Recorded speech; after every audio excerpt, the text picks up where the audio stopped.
institutions have been not able to dive into DeFi because of certain compliance restrictions that they have. What are the unique things that you guys are building into this wallet in order to enable institutional clients to jump into the space and start experimenting with DeFi? Yeah, actually, this is a very important question. I would say we highlight institutional or institutional grade. It means multiple. There are multiple meanings. Institutional grade can talking about the supply of the assets.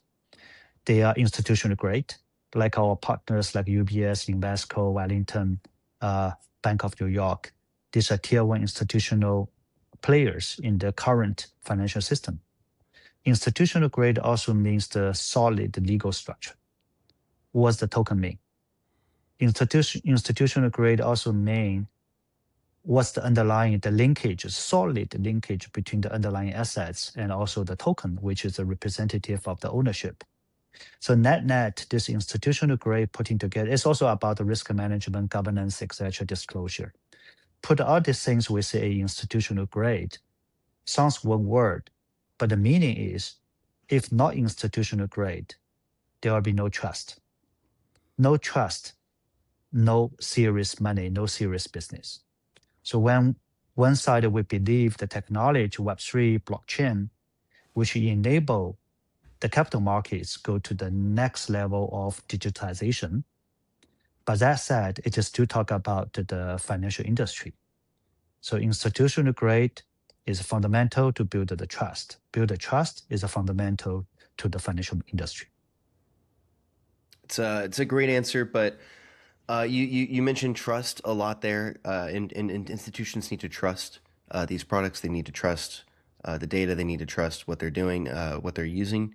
But crypto, I remember the days when crypto was trustless, permissionless. You didn't have to trust because you knew that all the parties involved had to follow the same rules, couldn't do anything. The thing that I always tell my friend is, Michael Saylor, he may have a lot more Bitcoin than me, but he can't do anything with his Bitcoin than me.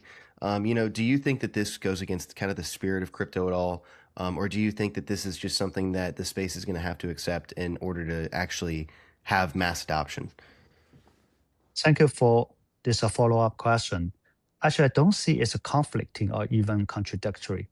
When you say the trustless means the technology, for the first time, enable us to do trust transactions between two people even don't know each other.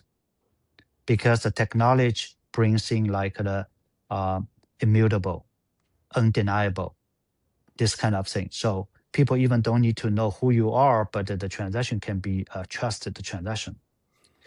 But when I say the institutional grade bring in trust, we're talking about a different perspective, which means when we swap the token, you can give me the token, say this is representative of a US Treasury bill. I need to have the trust is there is a truly linkage of the token which I receive in a trust way, which is linked to the underlying there is an assets. Nobody else can touch this one piece of the treasury bill or one piece of the share, the share of the fund. That's the trust I'm talking about. This is something not about technology. It is about the governance, it's about the legal structure, it's about the protection.